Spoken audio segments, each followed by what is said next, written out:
Македонија се соочува со нов силен топлотен бран, при што во наредните денови температурите на повеќе места ќе достигнуваат и до 42 степени Целзиусови.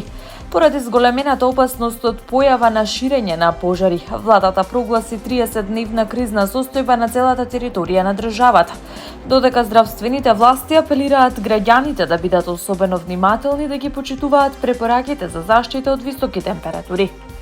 Според прогнозата на Управата за хидрометролошки работи, покрај екстремно високите дневни температури, земјата ќе биде зафатена и од така наречени тропски ноќи, при што температурата нема значително да се намалува ниту во ноќните часови.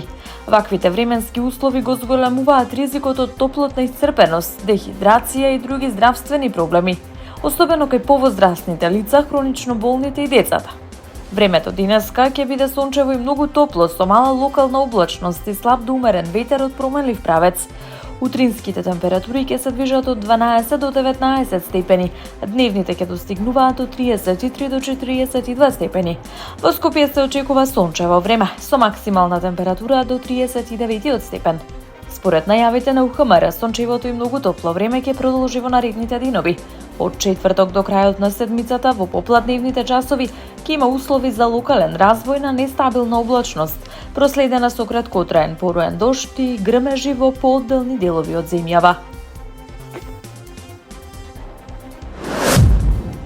Сојузот на синдикатите на Македонија упатува апел до работодавачите доследно да ги почитуваат мерките за безбедност и здравје при работа поради најавените екстремно високи температури. Од синдикатот бараат да се намали или целосно да се прекине работата на отворено во најтоплите часови од денот, како и да се обезбедат соодветни услови и средства за заштита на работниците. Од ССМ подсетуваат дека неопходно е да се почитуваат препораките на Институтот за јавно здравје за работа во услови на високи температури, при што посебно внимание треба да се посвети на заштитата на повозрастните работници, хронично болните и бремените жени. Според синдикатот, зачувувањето на животот и здравјето на работниците мора да биде приоритет во услови на топлотен бран, имајќи предвид дека тие се двигатели на економијата и општеството. Оттаму апелираат до работодавачите да ги применуваат сите законски обврски и превентивни мерки за намалување на ризиците од работа на високи температури. ССМ истовремено ги повикува работниците на кои не им се обезбедуваат соодветни услови за работа или не им се почитуваат правата, случаите да ги пријават кај синдикалните представниците за безбедност и здравје при работа, Државниот инспекторат за труд или директно во Сојузот на синдикати на Македонија. Македонските аеродроми бележат историски рекорди по бројот на патници и реализирани летови, како резултат на политиките за привлекување нови авиокомпании и отворање нови авиолинии. Ова го изјави заменик председателот на владата и министер за транспорт Александар Николовски, оценувајќи дека зголемениот авиосообраќај е значаен показател за развојот на туризмот, бизнисот и економијата. Николовски посочи дека владата спроведува политика на субвенционирање и поддршка за нови авиопревозници, што според него веќе дава видливи резултати на двата меѓународни аеродроми во земјава. Според изнесените податоци, Охридскиот аеродром во текот на јули обслужил 52.500 патници, што представува раст од 41% во споредба со истиот месец минатата година. На 20 јули биле реализирани повеќе од 20 летови во еден ден, што представува рекорд за аеродромот во Охрид. Рекордни бројки се регистрирани на меѓународниот аеродром Скопје, каде во јули биле обслужени 409.000 патници и реализирани 2670 летови. На 20 јули биле реализирани 101 лет во текот на еден ден, што е најголем дневен број летови до сега. Николовски оцени дека континуираниот раст на број на патници покажува дека се повеќе туристи и деловни посетители ја избираат Македонија како дестинација, што директно придонесува за економската активност. Доколку продолжи сегашната динамика, како што посочи, земјава наскоро би можела да достигне 4 милиони патници на годишно ниво. Премиерот Христијан Мицкоски присуствуваше на промоцијата на новиот тркачки болид на македонскиот автомобилист Игор Стефановски Иџе, изразувајќи поддршка за еден од најуспешните домашни возачи и повеќекратен освојувач на меѓународни признанија. Мицкоски оцени дека Стефановски е еден од најголемите амбасадори на македонскиот автомобилизам, кој со своите резултати и настапи ја представува државата на европските и светските тркачки патеки. На промоцијата премиерот му посака многу здравје, безбедни трки и нови спортски успеси, изразувајќи уверување дека македонското знаме ќе продолжи да се вее на победничките подиуми ширум светот. Новиот тркачки болид ќе биде дел од предстојните надпреварување на Игор Идже Стефановски, кој во наредниот период ќе настапува на меѓународната автомобилска сцена со амбиција за нови победи и трофеи. Агенцијата за храна и ветеринарство информира дека Република Бугарија од 3 август оваа година воведе засилени официјални контроли при увоз на пратки со свежо овошје и зеленчук преку граничните контролни пунктови Јуешево, Девебаери, Златарево или Новосело.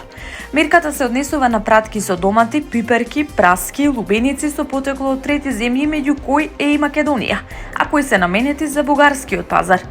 Од Агенцијата за храна и ветеринарство ги повикуваат операторите кои извезуваат или транспортираат вакви производи во Бугарија при планирањето и реализацијата на извозот да ги земат предвид новите контролни процедури со цел да се избегнат евентуални доцнења или други пречки при преминувањето на границата. Агенцијата соопшти дека за воведените мерки е известена од Бугарската агенција за безбедност на храната и најави дека ќе продолжи да ја следи состојбата и навремено ќе ги информира извозниците и останатите оператори за сите промени и информации од значење за непречено одвивање на трговијата и исполнување на законските барања. 9 лица се повредени во тешка сообраќајна несреќа што утрово се случи на магистралниот пат Прилеп-Битола, во која учествувале 4 возила. Поради незгодата сообраќајот на делницата кај мостот на реката Шемница беше целосно во прекин неколку часа. Според информациите од клиничката болница во Битола, во здравствената установа биле примени 9 повредени лица, меѓу кои државјани на Србија. Еден од повредените поради сериозноста на повредите веднаш бил пренесен во операциона сала. Од вкупно 9 повредени, 6 се хоспитализирани на одделението за хирургија, 3 по укажаната лекарска помош и извршените прегледи биле пуштени на домашно лекување. Од Автомотосојузот на Македонија информираа дека од 9 часот наутро сообраќајот на магистралниот пат А3 на делницата Битола-Прилеп во близина на мостот на реката Шемница бил целосно запрен поради сообраќајната незгода. Надлежните апелираат до возачите да бидат внимателни, да ја приспособат брзината на условите на патот и доколку имаат можност да користат алтернативни сообраќајни правци. Шпанската влада побара од земјите членки на Европската Унија јавно да не го обвинуваат Мароко за мигрантската криза во Сеута. Барањето било изнесено на вонредна видеоконференција на европските министри посветена на состојбата по масовниот прилив на мигранти во шпанската автономна енклава на северноафриканскиот брег. Според информациите, Мадрид настојува да избегне дополнително влошување на односите со Рабат, кој има клучна улога во контролата на миграциските текови кон единствените копнени граници на Европската Унија со Африка, Сеута и Мелила. Во исто време, Европската Унија работи на продлабочување на стратешко партнерство со Мароко во областа на миграцијата и безбедноста. Кризата ескалираше кон крајот на јули, кога околу 72.000 луѓе по копно и море влегоа во Сеута од Мароко, откако граничните контроли речиси целосно изостанаа. Според шпанските власти, околу 70.000 мигранти веќе се вратени во Мароко, но илјадници лица, меѓу кои голем број малолетници без придружба, се уште се наоѓаат во енклавата. Во обидите за преминувањето на границата загинаа најмалку 75 лица, најголемиот дел при обид да стигнат до шпанската територија по морски пат. Кризата предизвика силни политички реакции во Европската Унија и повторно ја отвори дебатата за зајакнување на надворешните граници. Мароко ги отфрли обвинувањата дека е одговорен за случувањата, тврдејќи дека масовните преминувања биле поттикнати од дезинформации на социјалните мрежи и од погрешно толкување на одлуката на шпанскиот врховен суд. Во меѓувреме пак шпанските власти најавија дека сите мигранти кои немаат законска основа за престој ќе бидат вратени назад, додека барањата за азил и случаите на малолетници без придружба ќе се решаваат согласно шпанското и европското законодавство.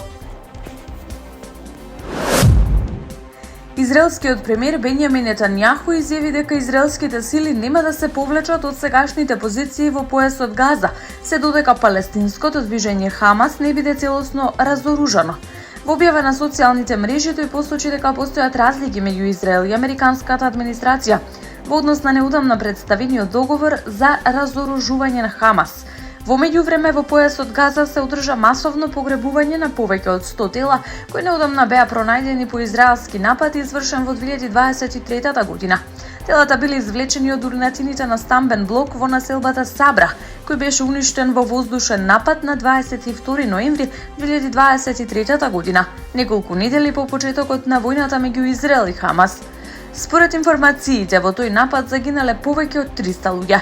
Пронаоѓањето на дополнителни жртви придонесе за зголемување на вкупниот број загинати во конфликтот. Војната започна по нападот на милитанти предводени од Хамас врз Јужен Израел на 7 октомври 2023 година, кога според израелските власти беа убиени околу 1200 луѓе. 251 лице беше земено како заложник. Според Министерството за здравство во Газа, во израелската офанзива досега загинале повеќе од 73.000 палестинци. Најголемиот дел од жртвите се жени и деца.